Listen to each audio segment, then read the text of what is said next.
এই জায়গাটা দেখে অনেকেই গুলিয়ে ফেলবেন আমাদের বাংলার গ্র্যান্ড ক্যানিয়ন গড়বেতার গনগনির সঙ্গে। এই জায়গাটা হচ্ছে বাঁকুড়া জেলার তালডাংরা ব্লকের তালডাংরা থানার ওই শিউলির পাশে খড়িখাদ মৌজার এই জায়গাটা। এটা হচ্ছে জয়পন্ডা নদী। নমস্কার, আমি সৌরভ আর আপনারা দেখছেন এক্সপ্লোরার সৌরভ দাস। আজ আমি আর কৌশিক দুজন মিলে গিয়েছিলাম গনগনি, বাঁকুড়ার গনগনি। কৌশিক, এই গনগনির সঙ্গে কতটা মিল আছে?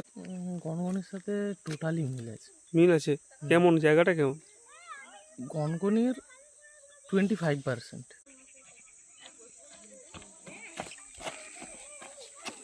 এই মাটিটা খড়ি মাটির সঙ্গে অনেকটা মিল আছে, মানে সাদা একদম। এই এলাকার অনেক মানুষ আমাকে এখানে আসার জন্য বলেও ছিলেন, আসা হয়নি। আজকে আমরা এখানে আসার পর মোটেই কিন্তু নিরাশা হয়নি। দারুণ। জায়গার নাম হচ্ছে খড়িখাদ, মানে এই মৌজাটার নাম হচ্ছে খড়িখাদ। হ্যাঁ, এখানে ওই ভোজনবাবু এখানে বালি তোলাতুলি করতো।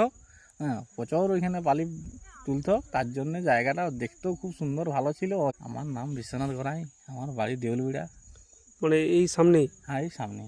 এটা সিমলাপাড়া ব্লক, তাই তো? না, সিমলাপাড়া নয়, এটা হচ্ছে তালডাংরা ব্লক, বাঁকুড়া জেলা, তাই তো? বাঁকুড়া জেলা। সাদা মাটি পাওয়া যায়? হ্যাঁ, মানে খুব সাদা নয়। সত্যি অসাধারণ একটা জায়গা। অনেকদিন ধরে আমাকে এলাকার মানুষ কমেন্ট করছিলেন বা মেসেঞ্জারে মেসেজ করছিলেন এই জায়গাটা যেন আমি দেখাই। আমি নেমে গেছি, কিন্তু কৌশিকের নামতে একটু অসুবিধা হলো।